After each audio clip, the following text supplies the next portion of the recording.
살고 있는 세계는 아름답고 웅장하며 신비가 가득 찬 놀라운 세상입니다.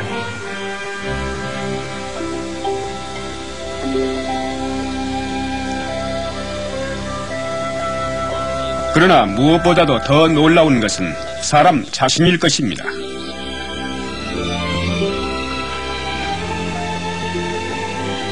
사람의 몸은 기계적 효율성과 그 적응성이 놀랍습니다. 사람이 만든 기계에는 기름을 쳐주어야 하지만 사람의 몸은 그 내부에서 적당한 정도의 양의 기름을 생산해서 모든 부분에 골고루 공급합니다. 사람의 몸은 지금까지 인간이 만든 어떤 공장보다도 더 복잡하고 효율적인 화학 공장을 가지고 있습니다. 그것은 우리가 먹는 음식을 살, 피, 뼈와 이로 각각 변화시킵니다. 몸은 또한 난방장치를 가지고 있는데 매일 먹는 음식을 연료로 하는 살아있는 난로입니다. 이 음식 연료가 산화됨에 따라 열과 에너지가 체내에 공급됩니다. 가열 및 냉각장치를 조절하는 자동 온도 조절 장치가 병을 이기기 위하여 특별한 경우를 제외하곤 항상 우리의 체온을 평균 36도 5분 내외로 유지합니다. 더욱 놀라운 것은 사람의 눈입니다. 사람의 눈에 가장 흡사한 카메라는 눈과 유사한 점이 많습니다. 호주머니에 들어갈 수 있는 조그마한 카메라나 또는 우주선의 발사를 세밀히 찍어내는 거대한 카메라는 눈의 렌즈와 비슷하게 작용하는 렌즈를 모두 가지고 있습니다. 일정한 거리에 있는 물체에 초점이 맞았다가 그 거리에 변동이 생긴다면 초점이 흐려지므로 새로운 거리에 따라 렌즈의 초점은 다시 맞추어야 합니다. 카메라에 있어서는 이 초점 조절은 손으로 해야 하지만 눈에서는 자동적으로 됩니다. 섬세한 근육이 무의식 중에 하루에도 수천 번씩 초점을 변화시킵니다. 우리 눈에 비치는 사진은 흑백이 아니고 칼라입니다. 정지된 사진이 아니고 움직이는 영화입니다. 무성이 아니고 유성 영화입니다.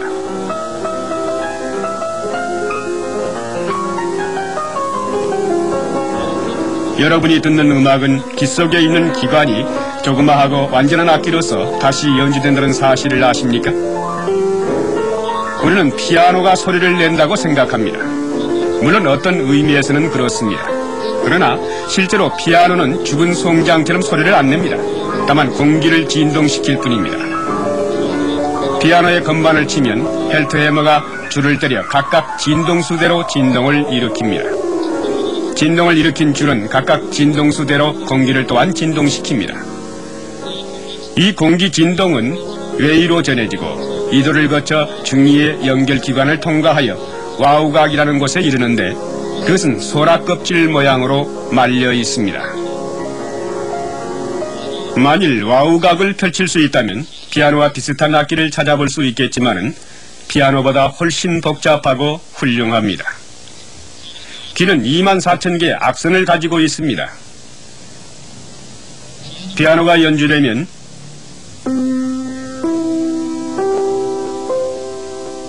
귀의 작은 건반들이 같은 음정으로 연주되며 각 줄에서 나는 소리를 뇌에 전달합니다. 외인은 공기 중에서 작용하지만 와우각은 액체로 가득 차 있습니다. 공기를 소리로부터 액체로 옮기는 것은 과학적으로 가장 어려운 문제 중 하나이지만 귀 안에서는 이 문제가 기계적으로 정확하게 훌륭히 해결됩니다. 그것은 2개의 막과 또한 3개의 연결된 잔뼈로서 이루어집니다. 귀 안에 있는 이 잔뼈들은 그 기능을 수행하는데 꼭 알맞는 크기를 하고 있어서 사람이 나서 죽을 때까지 전혀 변하지 않습니다. 이것은 실제로 어른과 아이의 귀에서 나온 뼈들입니다. 사람의 뼈 가운데서 태어날 때부터 완전히 발달되어 더 이상 자라지 않는 뼈가 오직 이것뿐이란 사실은 우연한 일일까요? 귀는 사람이 알고 있는 것 가운데 가장 효율적인 소리 탐지기의 하나입니다. 크게 울리는 대포 소리도 들을 수 있고 나뭇잎 소리, 그리고 고양이의 발자국 소리까지도 들을 수 있습니다. 음향기술 분야의 과학자들은 귀의 놀라운 감도를 연구할 수 있는 특수한 방을 고안해냈습니다.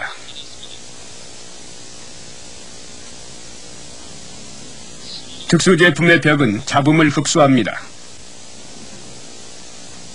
밖의 소리가 들리지 않도록 방음장치가 된 방에서는 전혀 듣지 못한 소리를 들을 수 있습니다. 공기 분자가 귀의 고막에 부딪히는 소리,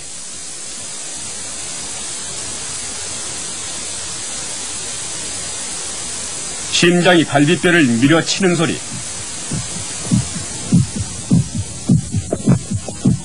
여러분은 산 사람의 심장 고동 소리를 들어본 적이 있습니까? 이 놀라운 작은 펌프는 1분 동안에 5.6리터의 피를 수십만 킬로미터나 되는 혈관을 통해서 뿜어내고 있는데, 이것은 하루에 큰 휘발유 트럭에 가득 채울 만큼의 피를 뿜어내고 있는 것이 됩니다. 일생을 통하여 심장은 80km에 걸쳐 줄지어선 기름차에 가득 채울 만큼의 피를 뿜으며 단 한 번의 고장도 없이 25억 번을 고동하게 됩니다.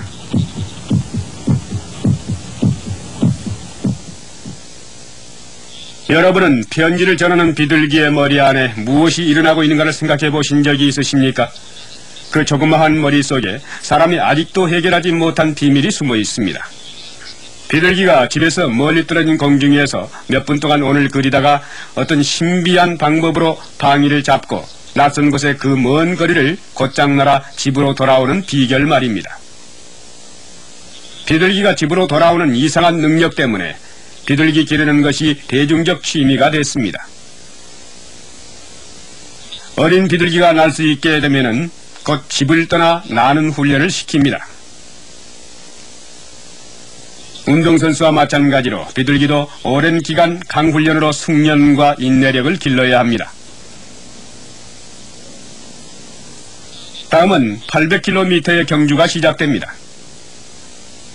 해가 떠오르자 비둘기들의 경쟁 비행이 시작되는데 수천 마리의 훈련된 비둘기들이 공중에 날아오릅니다. 아무도 이 비둘기들에게 집으로 돌아오는 길을 가르치지 않았습니다. 어떤 길로 가야 하는지 알려주는 사람도 없습니다.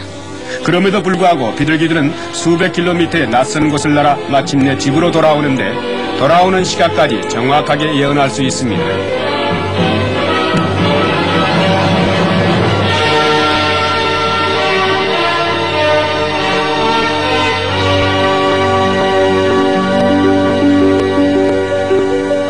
그러나 비둘기는 태평양 물대새에 비하면 아주 풋내기입니다.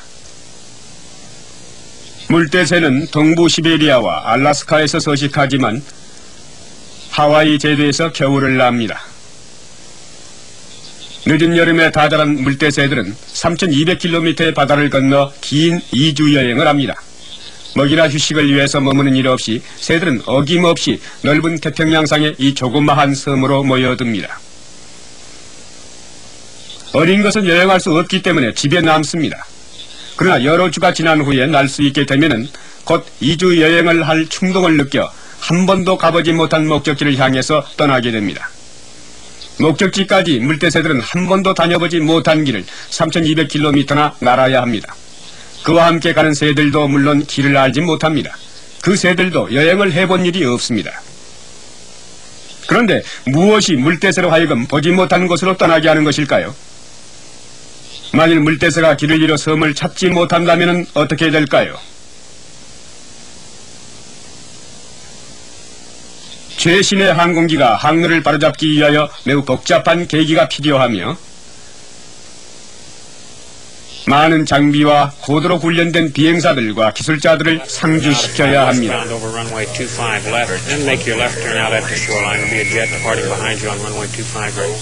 On 16 Bravo, I wanted you to fly westbound over 25 left. However, now that you started the left turn, continue to left turn out now. VFR midfield left turn and 그런데 이 조그마한 머리 안에 인간의 과학으로 도저히 만들 수 없는 그 무엇이 들어 있습니다.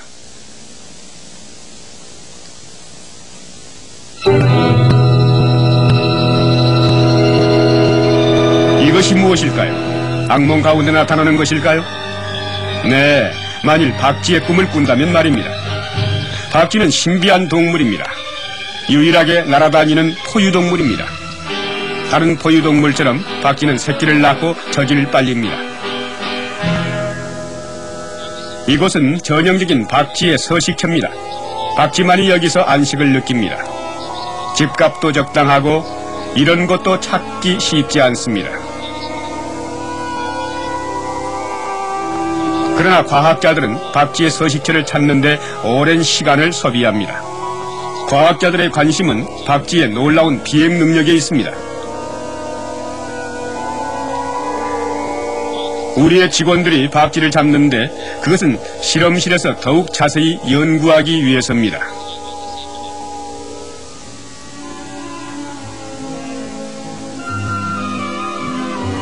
무디 과학원에서 잡혀온 박쥐들은 곧 새로운 환경 가운데 적응합니다.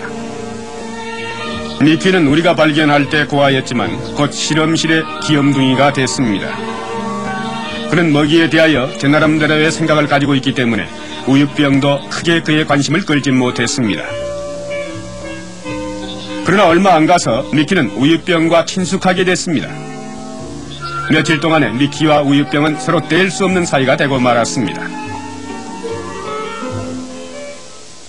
그러나 과학실험실에서의 우유병만이 생활의 전부가 아닙니다. 박쥐라도 해야 할 일이 있습니다. 이 박쥐들은 군대 생활을 해본 일이 없지만 자기 진로가 무엇인지 알고 있습니다. 박쥐의 날개 길이는 가로막대 사이의 공간보다 훨씬 길기 때문에 솜씨를 부려야 그 사이를 날 수 있습니다. 박쥐를 풀어놓고 마음속으로 그 박쥐가 책에 씌어있는 대로 행하기를 기대합니다. 자, 이것 보세요.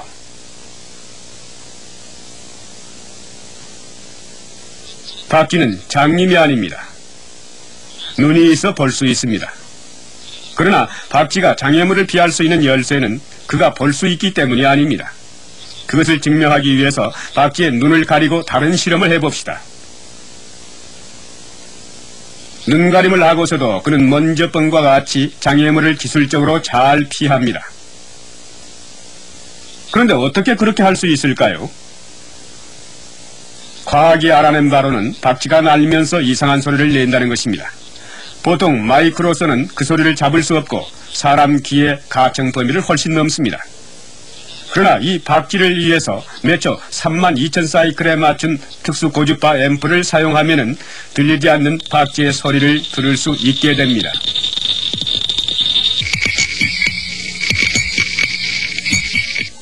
박쥐의 귀는 고음에 대해 극도로 민감한데 다음과 같은 의문이 생깁니다.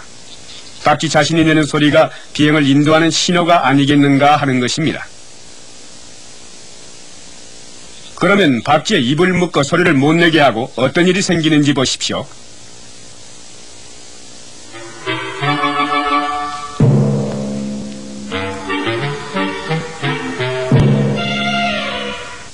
박쥐가 비행 중에 발하는 소리의 메아리를 받아 안내 신호로 삼는다는 것을 과학이 결정적으로 증명해냈습니다.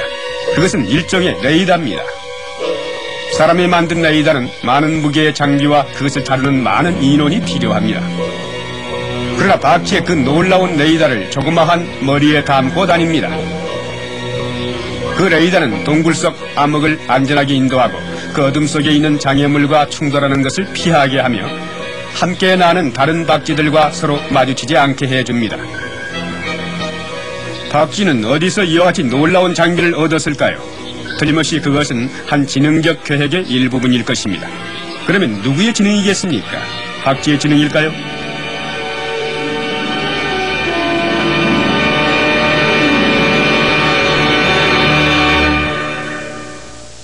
봄과 여름밤에 남캘리포니아의 바닷가로 가보면 모닥불을 피워놓고 사람들이 둘러앉아 있습니다. 이 모닥불을 둘러싸고 있는 사람들은 소풍객들이 아닙니다. 이 사람들은 고기잡이하는 어부들입니다.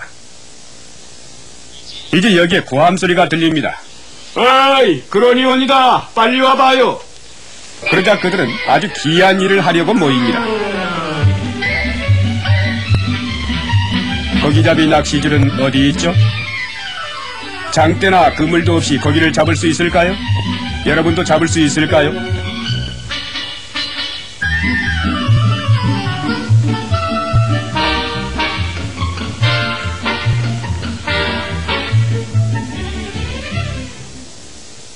물을 떠난 물고기.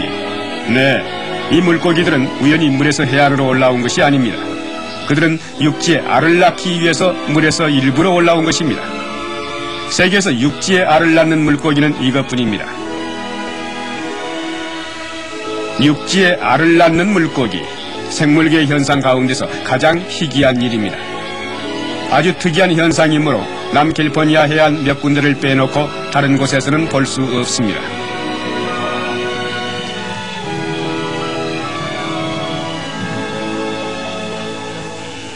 여기에 암컷이 모래를 파고 꼬리부터 들어가 알을 낳습니다. 일단 알을 낳고 나면 어미는 생존을 위해 필사적 노력이 시작됩니다. 만일 그가 다음 물을 놓치면 살아남을 기회가 거의 없어지기 때문입니다. 알을 낳는 것은 언제나 물이 해안에 가득 차 올라 있을 때입니다. 그 뒤에 물은 점점 밤마다 내려가 가장 낮은 썰물이 됩니다.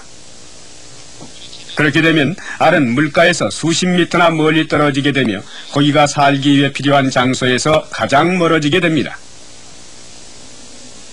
여기 따뜻하고 습기 찬 모래 밑에서 알이 자랍니다.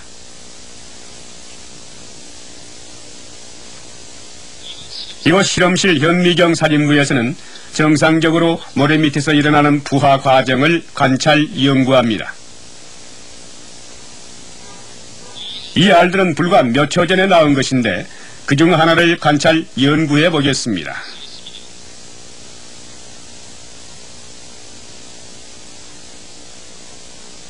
시간 단축 현미경 사진 장치를 사용하면 여러 날을 단지 몇 초로 단축시킬 수 있는데 그것을 사용해서 이 놀라운 광경, 곧 세포 분열을 통해 일어나는 마술 같은 생명의 신비를 관찰할 수 있습니다. 최초의 가냘픈 생명이 움직이는 것은 원안에 보이는 배반이 두 개의 세포로 분리될 때입니다. 약 30분이 지나면 그것은 다시 4개의 세포로 분열될 것은 틀림없습니다. 그리하여 분열은 계속해서 8개, 16개, 32개, 64개로 올라가 결국 수십만 개의 세포로 번집니다. 이 일정한 모양이 없는 덩어리는 실제로 고기가 되어가는 도중입니다. 여기에는 온갖 특징이 다 담아져 있습니다. 크기, 모양, 색깔, 버릇. 네, 그렇습니다. 또한 그가 정확하게 밀물썰물을 가름해 알맞는 시간에 알을 낳는 신비한 능력을 담은 바로 그 세포까지도 포함하고 있습니다. 제일 먼저 확인할 수 있는 부분은 머리와 눈입니다. 새로 형성된 이 고기의 근육이 일으키는 최초의 동작은 시간 단축 현미경 사진 장치를 통해서 본 일련의 발작적인 움직임입니다. 머리와 눈은 더욱 뚜렷해졌습니다. 그리고 이 알의 반대쪽의 꼬리가 형성되기 시작했습니다.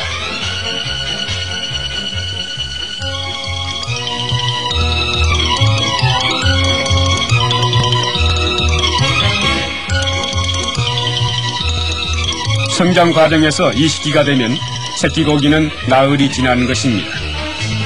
머리와 눈은 이제 그 모양이 바로 잡히고 심장이 벌써 움직이는 것이 보입니다.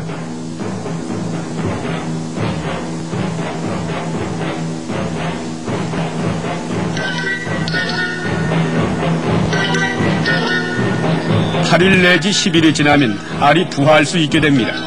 그러나 중요한 사실은 그것이 물고기가 된다는 것입니다.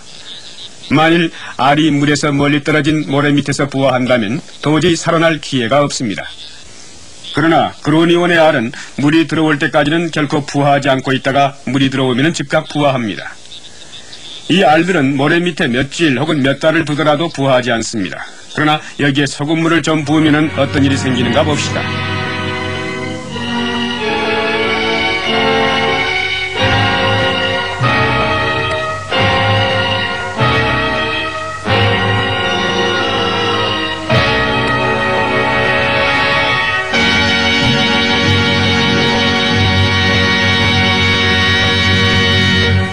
이 신비로운 알의 부화는 알이 산란될 때와 마찬가지로 조수의 간만과 밀접한 관계를 갖고 있습니다.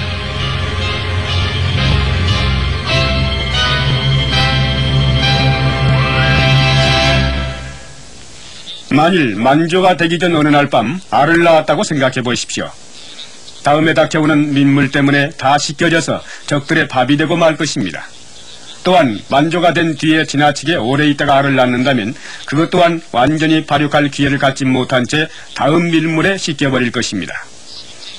실제로 그로운 의원이 성공적으로 알을 낳을 수 있는 기회란 며칠뿐입니다. 그것은 최고의 밀물 때이거나 아니면 만조 후 몇 밤 사이뿐입니다. 그리고 이 물고기는 적당한 밤을 지켜야 할 뿐만 아니라 그 밤에서도 적합한 시간을 지켜야 합니다. 또 적당한 밤에 알을 낳았다 할지라도 물이 들고 있는 중이라면 그 물에 알이 씻겨버리고 말 것입니다. 또한 최고의 만조를 너무 지나서 그날 밤에 물이 나가기 시작할 때 알을 낳는다면 다음날 밤에 밀려드는 물 때문에 씻겨 없어지고 말 것입니다. 꼭 특정한 이 시간에 알을 낳아야만 그것이 안전하게 발육할 수 있습니다. 조수에 관한 지식 없이 어떤 선장도 배를 안전하게 운항할 수 없습니다. 그러나 그로운 의원은 조수에 관하여 숙련된 항해사보다 더 많은 지식을 가지고 있으며 이 조수의 간만을 잘 이용해서 바로 그 자신과 어린 것의 생명을 보존하게 됩니다.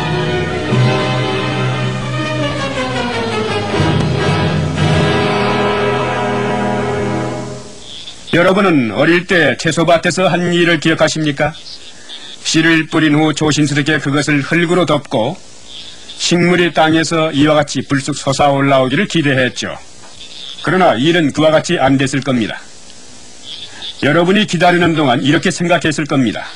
내가 씨를 거꾸로 심었는지도 모르지. 글쎄요, 씨의 아래 위가 있을까요?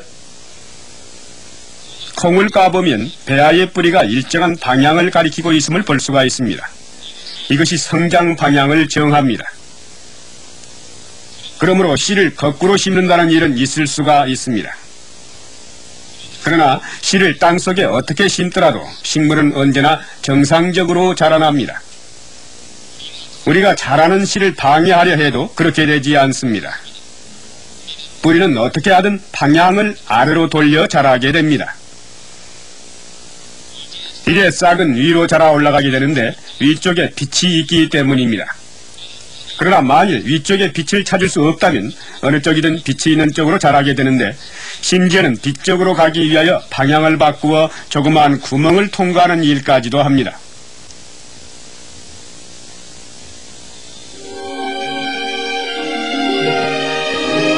한 나무에서 얼마만큼의 힘이 작용하고 있는지 생각해 보신 일이 있으십니까?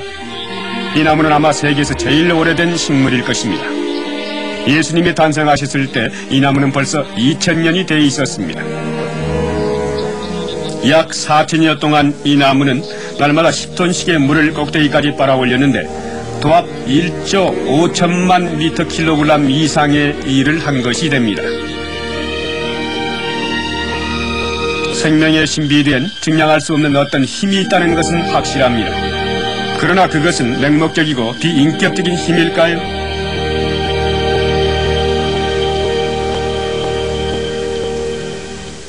한번 깊이 생각해 보십시오. 내가 어디서 와서 왜 여기에 있고 어디로 가는가 하는 일에 대해서 생각하는 것은 좋은 일입니다. 어디서 왔는가 하는 문제에 대해서 여러분은 어떤 의견을 가지고 계십니까? 이런 생각을 해봅시다. 여러분이 시계를 한 번도 보지 못했다고 가정을 해봅시다. 그러다가 시계를 처음 봤습니다. 그 모양과 그것이 내는 소리에 호기심을 가집니다. 무엇이 그처럼 똑딱똑딱 소리를 내는가 궁금해서 뚜껑을 열어볼 것입니다. 여러분은 기계장치에 호기심을 가질 겁니다. 또한 관찰을 잘한다면 바늘의 움직임과 시간의 흐름 사이에 어떤 관계가 있다는 사실을 알 것입니다. 그리고 참 쓸모있는 물건이라고 생각될 것입니다. 이제 여러분은 이 물건의 출처에 대해 관심을 갖게 됩니다. 우연히 생겼다고 생각할 수도 있겠죠. 또 아무도 그 시기를 두려워하지 않을 것입니다.